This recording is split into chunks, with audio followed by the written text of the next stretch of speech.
Our sincere apologies for the technical glitch. Honorable Minister, our apologies for the time lost.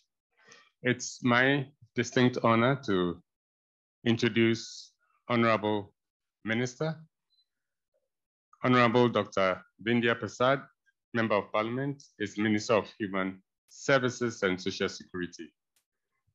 Honorable Minister is also the President of the Guyana Hindu Dharmic Sabha. She received a medical degree from the University of Guyana, School of Medicine, and has practiced at the Georgetown Public Hospital Department of Surgery and St. Joseph's Mercy Hospital Department of Surgery and Emergency. Dr. Persaud has also been widely involved in the press as an editor, writer, host, and director for various media.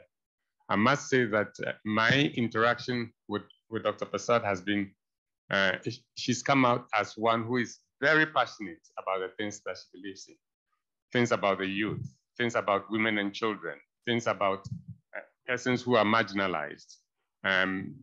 Even whilst she was in the opposition and served on the Parliamentary Subcommittee on Social Services, she was an ardent advocate for us when we wanted to pass the tobacco control bill.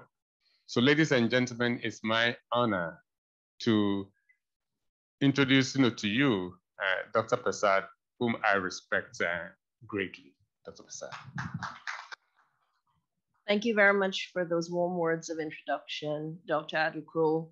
Ladies and gentlemen, everyone in person and on the call, good morning to all of you. And today's conversation is one that has engaged the attention of many persons at various levels globally, and that is mental health and well-being. And to put it on the front burner through this conference in this manner could not have been more pertinent. In fact, I feel the COVID-19 pandemic has ripped the shroud away from mental health and well-being, and what we would have been exposed to is a complex network or mass of issues that emanate directly from imbalances of mental health, mental stability, and will have that cascade trigger effect that affects people's well-being across the country. So I think this morning and subsequent days of this conference, there are many avenues where we can all gain insight, we can share our knowledge and experiences with the initiative yielding positive outcomes so that we can have solutions, resolutions, and we can come up with strategic policy direction to curb the rise of many of the mental health issues and to get to a state of complete well-being right across the length and breadth of Guyana.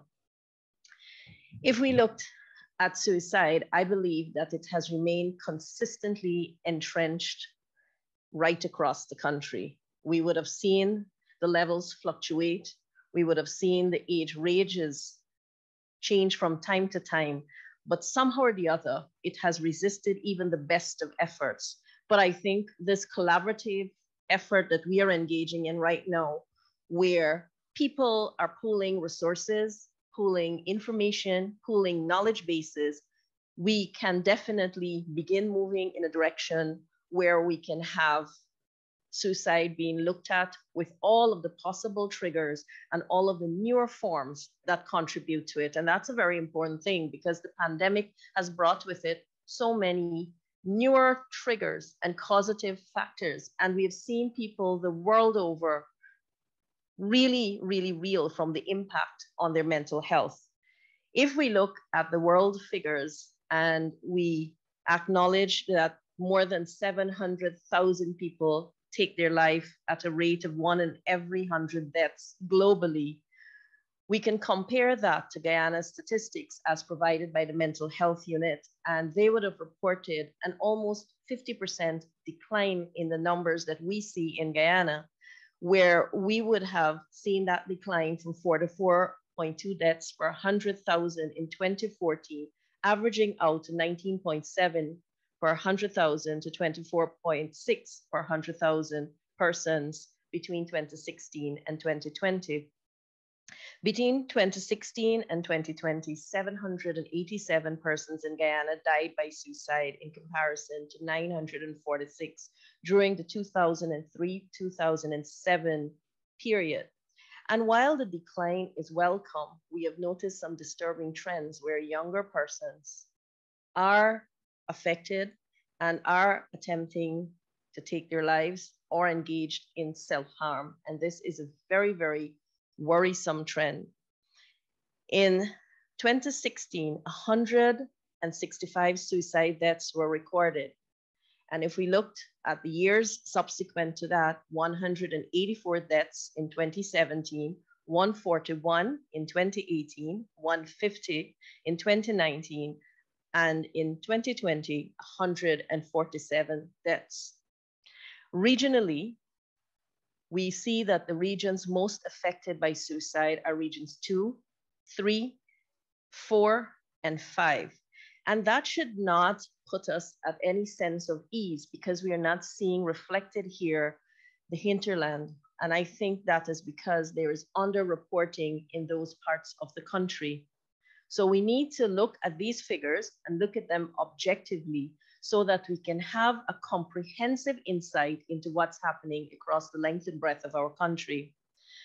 When we look at the reporting, Region 4 would be recorded as the region with the highest rate of deaths. But that, again, is perhaps there are more avenues to report cases of suicide. That region would be followed by regions 3 and 5, and every one of those regions record over 100 cases to date. The bigger issue of underreporting is perhaps the most important issue, and we need to look at the challenges as to why people are not reporting. And more importantly, the data collection exercise that needs to be collective, cohesive, and could be mirrored or paralleled in all of the institutions. Dr. Adukro referred to our time in Parliament when there was a similar exercise where we did a presentation on suicide. And what came out of that was that every institution had different figures. And I believe this is something that needs to be looked at carefully because it gives perhaps an inaccurate representation of what is really happening and where it is really happening and who is affected. We need to have data collection done to an extent where it could guide and craft policies, programs to tackle suicide. Now, there are many consistent efforts, many of them tangible, but we sometimes fail to look at attempted cases of suicide. We see the reports of those who would have completed, but how many others are not captured in the illustrations or in the data that represent suicide?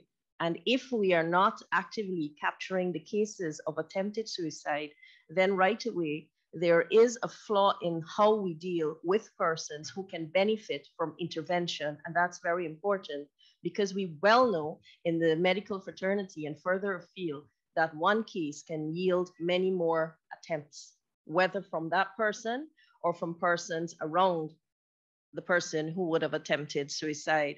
And so this is something I would like to put on the front burner, and I'd like to see that more collaboration exists between institutions so that we can have an accurate picture.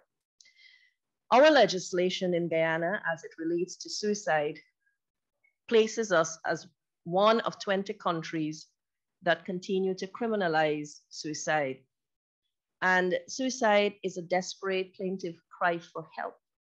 And if people are looking for that avenue to support them, to help them, for them to gain treatment, then we should not remain in that state where we continue to criminalize suicide. In 2016, I did pilot a motion in Parliament seeking to decriminalize suicide. Unfortunately and disturbingly, that motion was voted against. So we still constitute one of 20 to date. Criminalization of suicide, I think, is counterproductive, and it does not deter people from taking their lives. Legislation can contribute to stigma and discrimination around mental health. And we must bear in mind the most vulnerable people are affected when legislation continues to be ignored or dismissed. And I know that government of Guyana will spare no effort in ensuring that we move the legislation in a progressive manner to remove the criminalization of suicide. So I believe too that even though persons are not being arrested as is proposed by the legislation or charged, it still hangs over our head. Local statistics reveal that men die by suicide at a higher rate than women.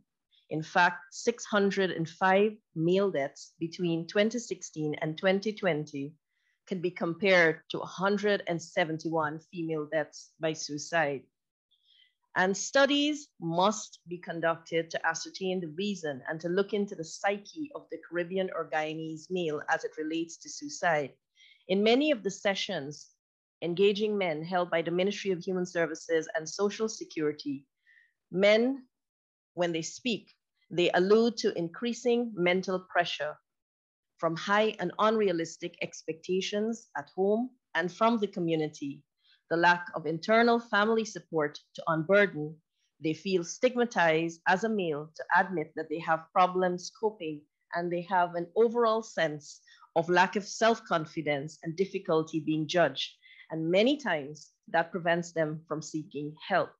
If you were to do a quick check in your own families or your own circles where you have men and you were to ask them if they sought professional help or they felt the need to unburden, or they can even candidly speak about the coping issues, many of them will tell you no.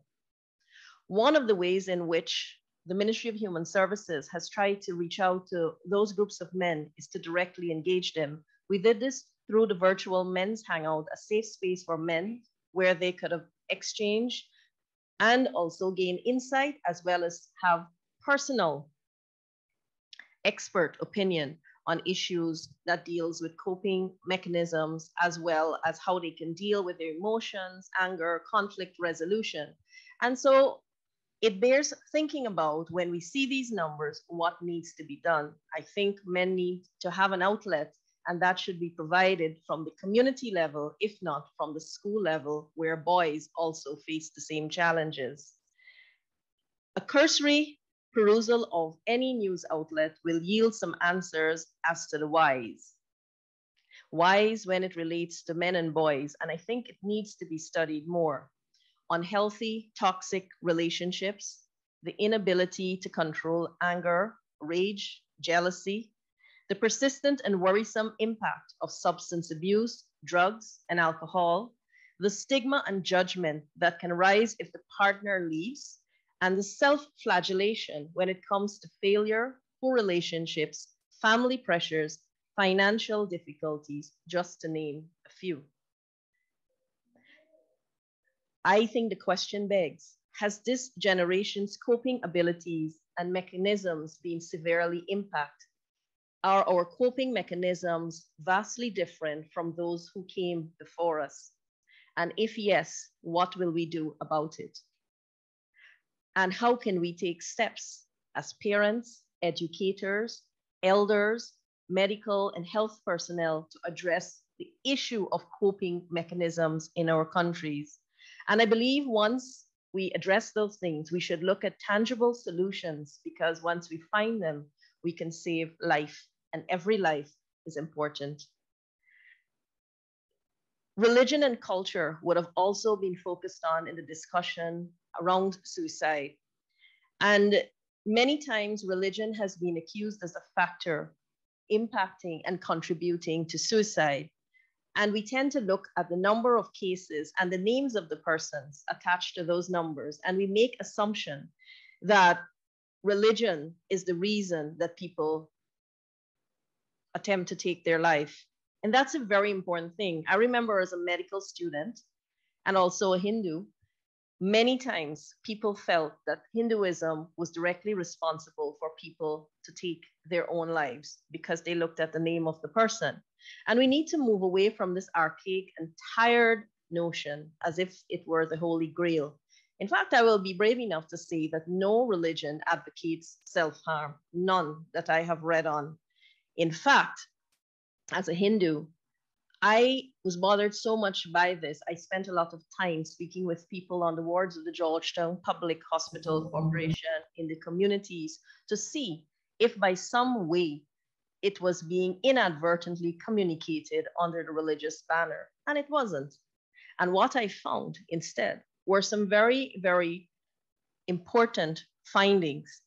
And while I did not do a formal study, I really concluded that much of why people were taking their lives was the shift away from what was once an extended family to a smaller family with less supporting structures, and the inability to confide, to unburden, and to tell people without being judged what your issues were. And so I feel that with this kind of insight, we need to move away from what was the old thinking and look at exactly why this continues. In fact, when we look in homes, we see high expectations in homes and parental dictates that can result in people feeling as if they have no avenue of support, or they have to look somewhere which is nowhere in their minds and from their perspective. Listening to also made me realize that many people, when they attempted and reattempted, they did not test their family support structures. They did with the assumption that they were not going to be supported, nor would they be listened to. And these are some of the critical areas that I believe we need to have not only insight into, but I believe we need to look at, because it goes all the way back to parenting and how people parent and what kinds of messages are being sent in the homes. And this is where the foundation years are. This is where psyches are developed. This is where there's active socialization and cultural upbringing and everything else. So I wanted to have that placed on the front burner in this presentation this morning. Should we focus on parenting? Yes. Should we focus on more information where there are avenues for support and help? Yes. And more importantly, should we ask society to change its views on suicide and mental health? Absolutely. And these are the hard, uncomfortable conversations that we need to have every day, because people can no longer turn a blind eye, nor can we sit on the outside and judge what's happening on someone else's inner life. If I was to take a poll, virtually or in person, how many persons would have discussed or addressed suicide in their homes? Care to show hands? Well, where I'm sitting, we have roughly about 30 persons, and we have only seen 4 hands. And that just gives the bigger picture that exists out there. Why isn't suicide being discussed? Because maybe people fear that if they discuss it, they will preempt it. Maybe because people do not have the information at their fingertips, or maybe it's just an uncomfortable subject, or even worse, people do not see it as an important subject. And these are the kinds of thinking and the kinds of avenues that we need to channel our efforts in, because if we're only going to concentrate at a certain level, we are missing the masses where this problem abounds. The Support and Heal Network at the Ministry of Human Services and Social Security brings together roughly 32 faith-based organizations. And one of the things that we were very interested in having them do was to go out into their communities and engage their captive audiences on all of these issues, because it will break the myth that surrounds religion and suicide, and it will also open up an avenue for counseling and training that is so badly needed out there. It will also increase the capacity when it comes to human resources. And so we have, through the ministry, trained 2 representatives from each one of these organizations, and will continue to do that to increase our human resource capacity. Now, suicide is complex, it's multidimensional, and it should not remain behind a door. It should not remain shrouded in the dark, and it is everyone's problem. And prevention requires concerted, collaborative efforts from all sectors of society. And that is why today and every day of this conference is so very important, because it is ensuring that we do exactly that. Multi-sectoral collaboration between government agencies, including the Ministry of Human Services, Health, Education, Labor, and Housing. Those are key areas that we must have collaboration on. The private sector must not be excluded in this discussion because it's fully populated by people as well. The public health approach implies operating through an integrated network that enables organizations involved to pool their resources, their tools, and their findings to chart a comprehensive path to develop groundbreaking policies as well as strategically directed programs to prevent suicidal ideation and behavior. And speaking of suicidal ideation, it is not something many people are comfortable admitting, but I believe if we are to be very honest with ourselves, every one of us would have contemplated at some point in our life. Why? Because this is a fast-paced world that's very challenging, and it also throws people in situations and circumstances that they may never have been exposed to and may have put them in a position where they feel alone and helpless. Couple that with anxiety, depression, underdiagnosed, underreported, and definitely undertreated or sometimes mistreated. And there you see what we're looking at. In terms of age ranges, men are top of the list, but middle-aged persons within the age range of 45 to 54 years also featured on our list of persons, with 136 deaths due to suicide within the period of 2016 to 2020. What we find alarming, and for me personally disturbing, is the escalation of numbers among children and young people. We saw persons within the age of 15 to 19 years record high rates with about 95 deaths. If we looked at children, for this year alone, there were 30 attempts, 25 of those being young women. And this bears looking into, and it also bears looking at the factors that affect young people that are very different to maybe 2 decades ago. The presence of social media is an important trigger and a factor. And we must not discount what happens with cyberbullying. Bullying in itself exists in every arena where young people find themselves, be it school, in the communities, and even at home. And when you throw in social media and the impact of cyberbullying, you can just imagine what a young person has to contend with these days. And I would have had some interesting discussions with young people who are in secondary school, and they were very, very insistent that emphasis nationally be placed on emotional abuse. Many of them felt that in the Guyanese construct, this is not something that is recognized, dealt with, or even appreciated in terms of the impact that it has on their mental well-being. Many young people, especially young women, spoke about the phenomenon of body shaming and what it continues to do to them, and how many of them traverse the path of anorexia and bulimia. And then there comes depression, anxiety, and the pressure to fit in with those peers that they surround themselves with. We might tend to think that the Caribbean role model is very much here. It is not. We still are bombarded by stereotypes, body stereotypes from North, and this impacts on our very Caribbean young women. And this leads to unrealistic expectations of them, and many of them have absolutely no one to turn to. In fact, in that discussion, some of the young women said to me, this even happens at home and impacts on their entire well-being, where they're compared to others, and this poses challenges to them in how they can even have social interactions. And I'm hoping that by now you see the gravity of the problem that we are dealing with. And this leads right back to something that needs to be looked at, and that is parenting.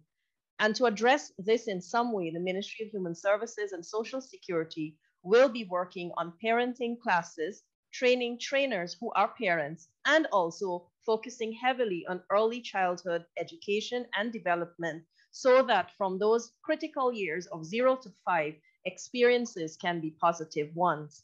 This, as you know, is a monumental task. And by no means I'm seeking to amplify it by the use of words, but it really does exist out there.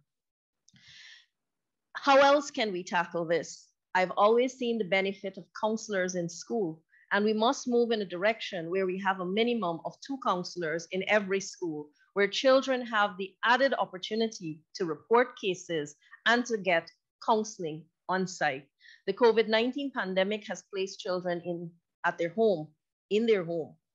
And many of them do not have the avenues to report, whether it's child abuse or to seek counsel if they're struggling with mental health issues. But having counselors on site and also via virtual connection, I believe will help this young population. And we need to do this urgently as we are looking at Generation Next that has dealt with the impact of COVID-19, perhaps yielding, and I think we will see it, yielding many, many issues in the years to come because of the absence of social interaction, the absence of normalcy, and the rapid removal from normal environments, as we coin the word normal. Now, as I want to also spend some time speaking about lack of self-worth and confidence. And again, this was brought to my attention in discussion with young people, because I believe it is not only a young problem, it is a problem that exists across the age ranges, across the genders, and across our country. And how do we deal with this? And this is where I am hoping that this conference, with all the expert panels and the people who would have done a multitude of studies, and we would have had a multitude of papers, we can come up with a strategic approach of how the policy can be expanded to impact on people of every age, all genders, and also of every persuasion and walk of life, so that they can have an improvement in their confidence levels and self-worth, because that translates into performance. That also translates and impacts on the economic burden that we have in the country, because if many people continue to be challenged by and struggle with mental health issues, that affects productivity at work, it affects the health budget, and it also affects widely the economic productivity. So it's an important consideration in this discussion. We also need to listen. Listening is very key. Listen to more groups of people, listen to their peculiar circumstances, listen to people in the hinterland, the young people, because this is a confusing and dark world out there for so many people. Now I will change tangent a little bit and focus on family violence or types of violence and what the impact is on when it comes to mental health. The Ministry of Human Services and Social Security deals directly with violence of all forms, notably domestic violence, gender-based violence, and child abuse. And with that kind of engagement, we would have seen numbers that are alarming. We would have also seen underreporting, and we would have also seen instances where many persons do not take their cases to conclusion, and the conclusion being prosecution in court for many reasons. The advent of the 914 hotline in Guyana opened a new channel for reporting, and people are now able to do this anonymously and to do this and get action. But what we have found is that with 1,321 cases from January to now, domestic violence is still prevalent in our country. When we would have looked at the numbers, we would have also noted that women and girls are still disproportionately affected. And when we would have compared the statistics, we are 1 and 2, which is higher than the global statistics.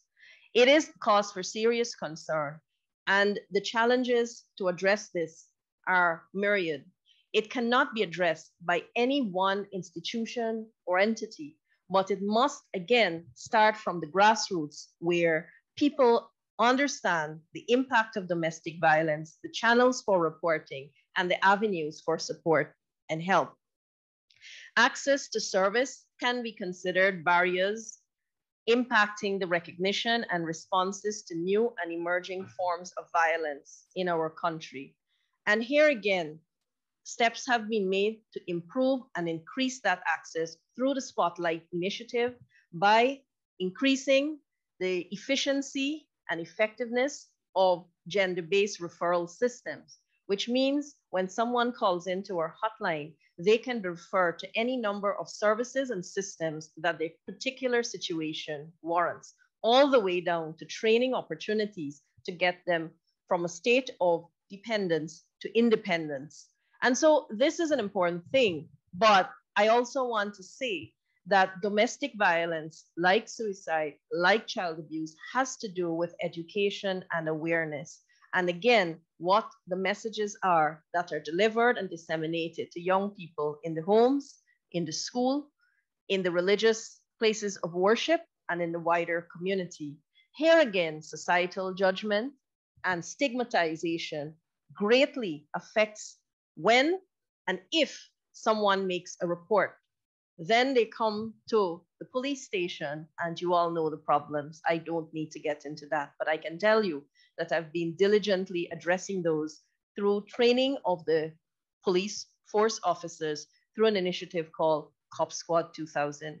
And it's important to have the response because that will engender confidence in a person to remove themselves from an environment that is damaging, and perhaps they will have long-term impacts on their mental health with the impact and effect of domestic violence. We need, and I say we, because this is a problem that needs to be addressed with gravity and with the seriousness it warrants. We need to remove the high levels of tolerance to domestic violence.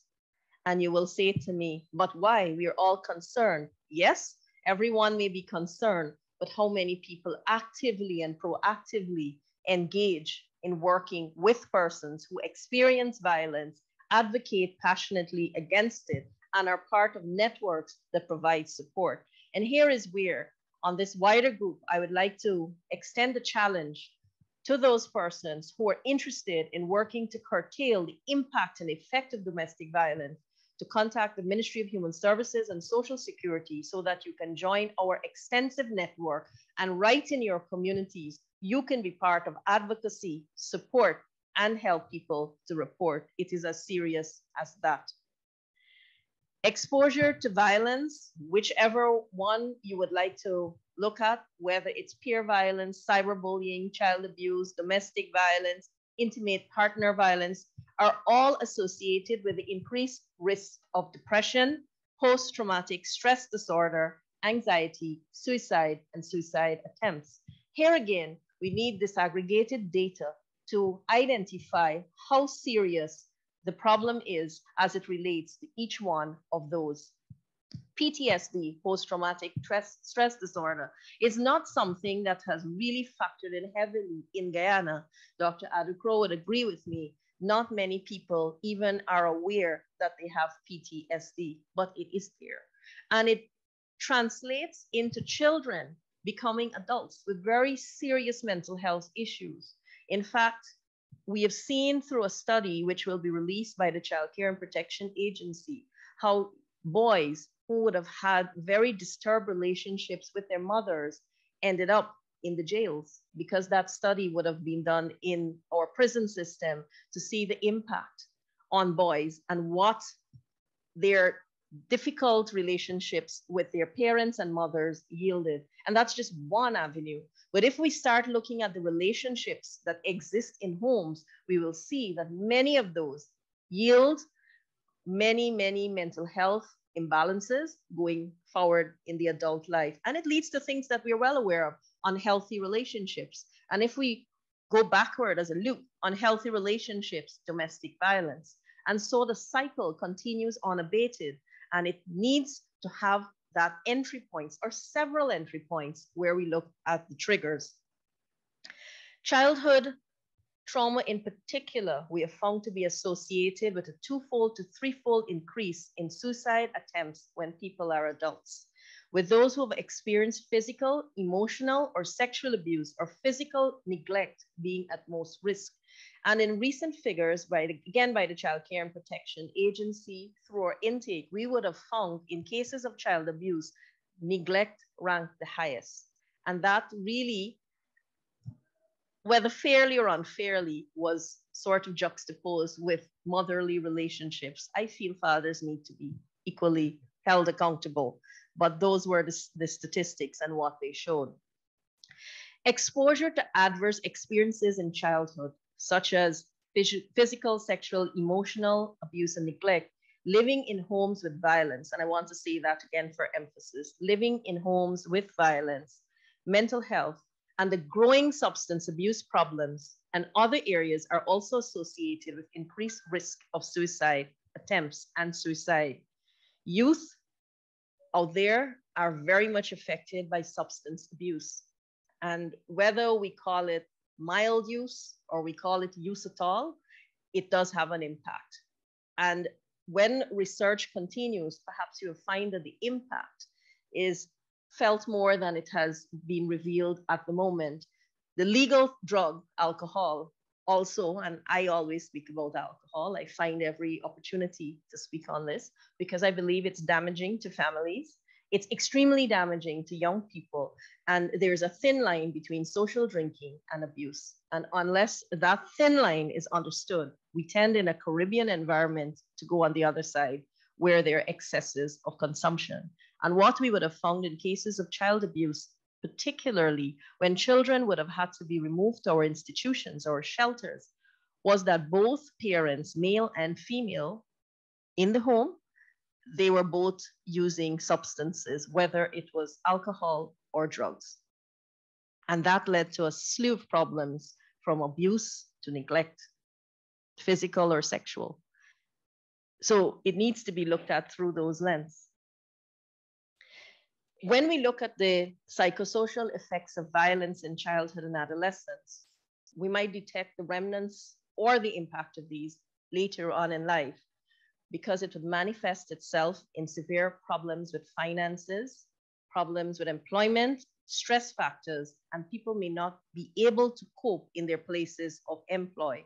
I know for a fact when people are in school or on their job site, poor performance is usually disparaged.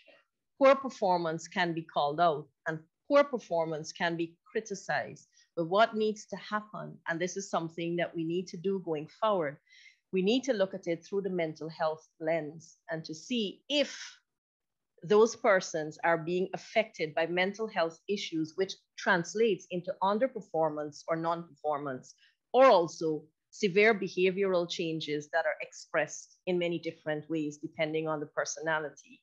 And this requires workplaces, society to start looking at people with compassion and empathy and not in a rigid, inflexible manner.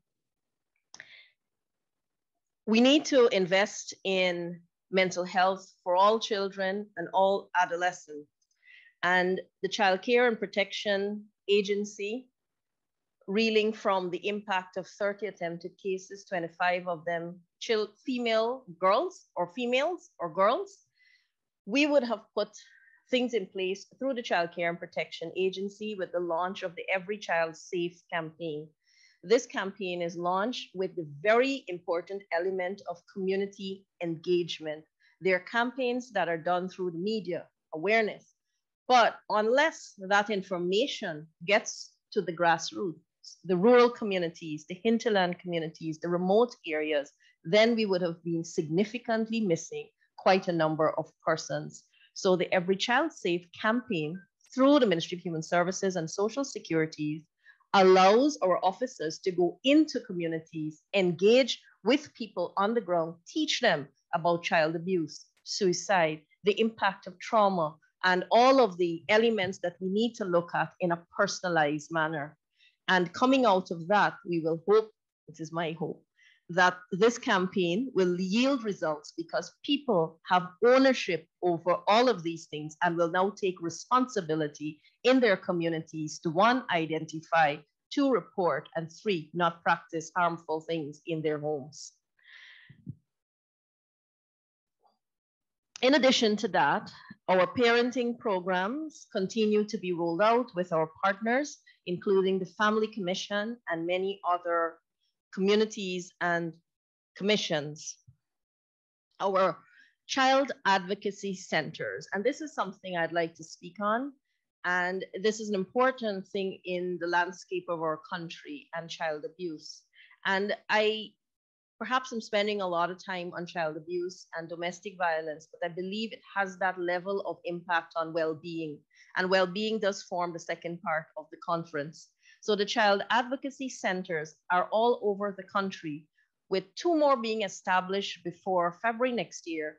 They will be in all of the regions across Guyana. What does that do?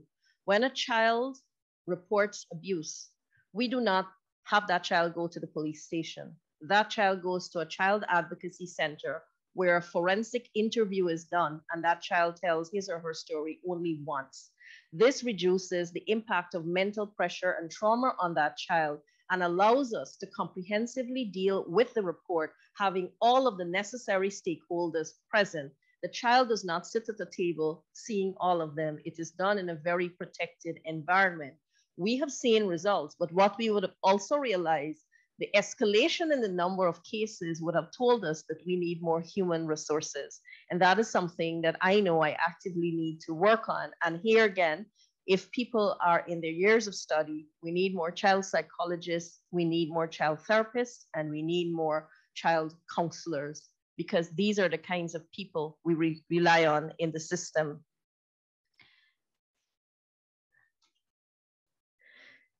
Schools are an important second home for children. Granted, many parents are really missing schools because home has been home, 24 hours a day in the company of your children, never before.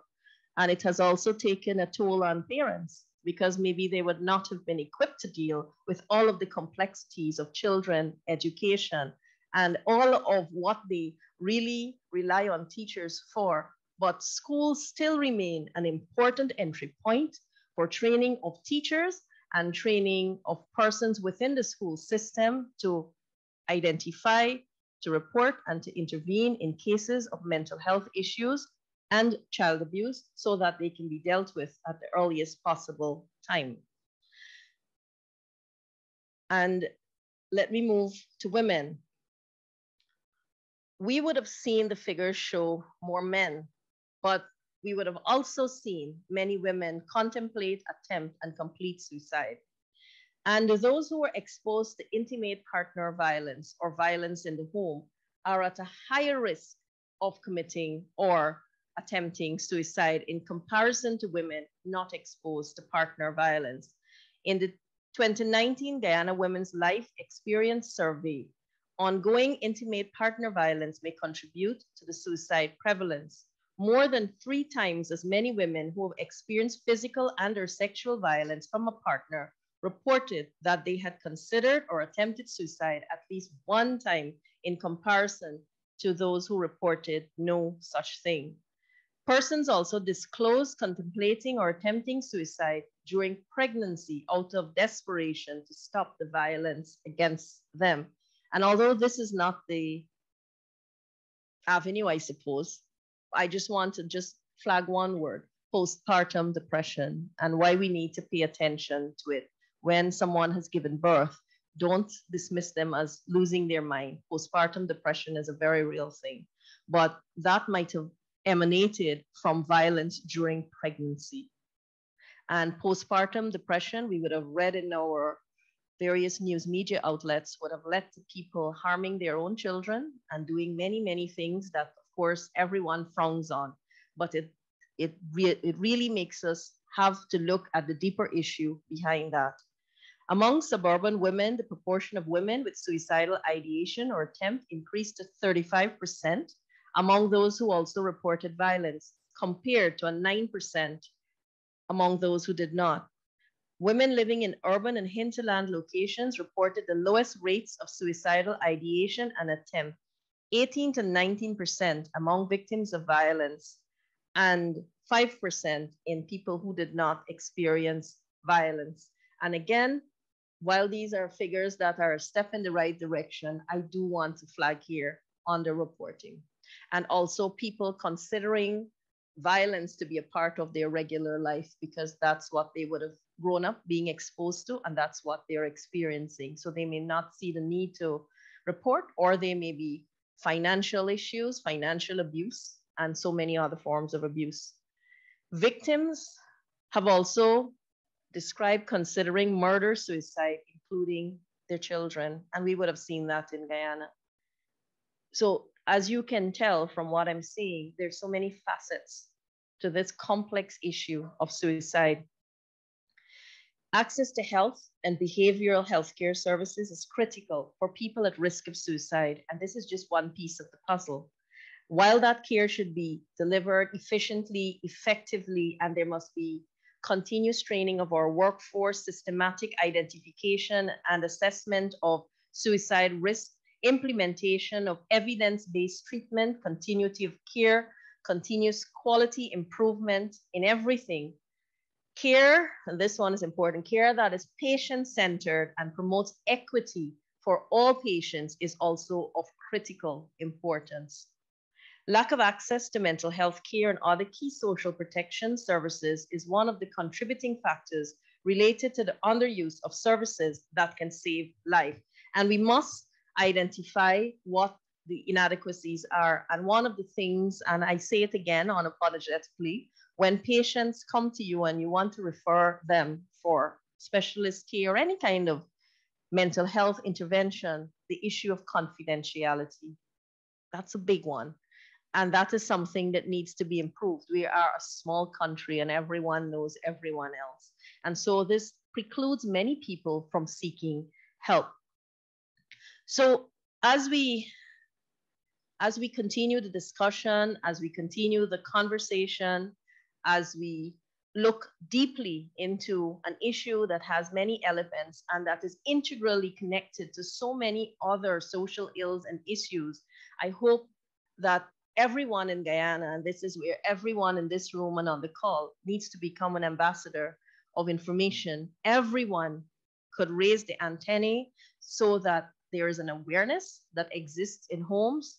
There is a lower level of tolerance. In fact, there should be no tolerance for any kind of dismissal of reports of suicidal ideation and getting people to help.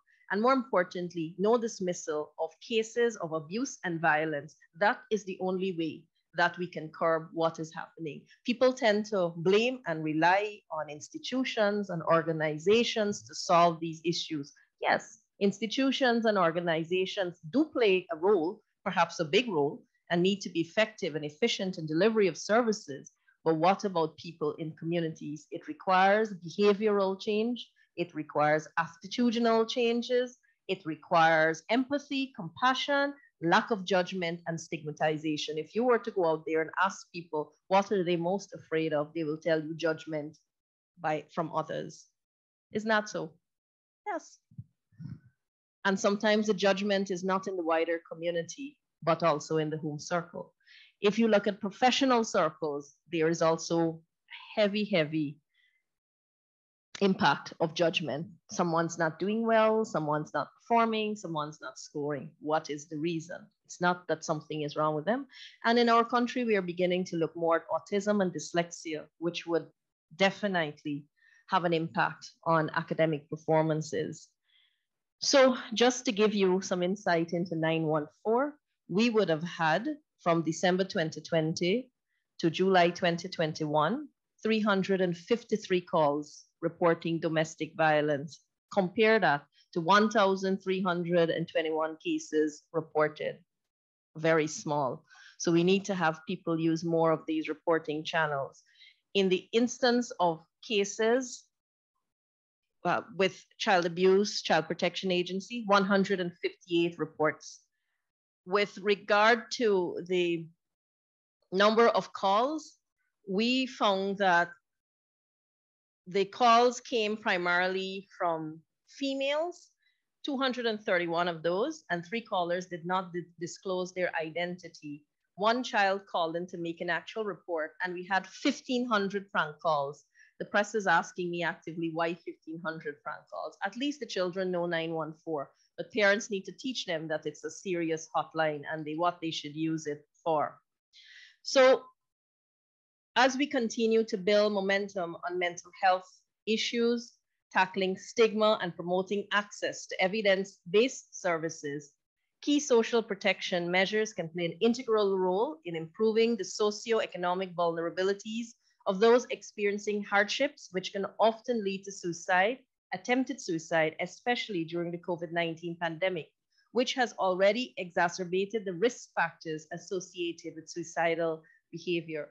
No doubt, any life lost is one life too much. And suicide is unfortunate, it's complex, it's a national public health issue, and in fact, it impacts on everyone from family to community. And friends and family members who survive never stop bearing responsibility for those lives lost. There's a lot of guilt and a lot of blame because many times they do not know why the person did this, or maybe they do know and they do not want to acknowledge it. So given the unprecedented challenges facing the global community, including our country, such as the effects of climate change and the global pandemic, and the impacts that social, environment, and economic factors have on mental health, we must all never stop being concerned that suicidal behavior, child abuse, and gender-based violence must remain priority on our agenda, and we must have concerted, collective, strategic interventions at the national level. So with those words and those thoughts, I hope that you found this presentation stimulating, and you will do your own research and you will be more actively involved in supporting, intervening when necessary, and being passionate advocates so that we can curb all of these issues that we have to contend with. And finally, to say that as society, we need to start looking at things through a different lens and doing better so that we can support people better. Thank you very much.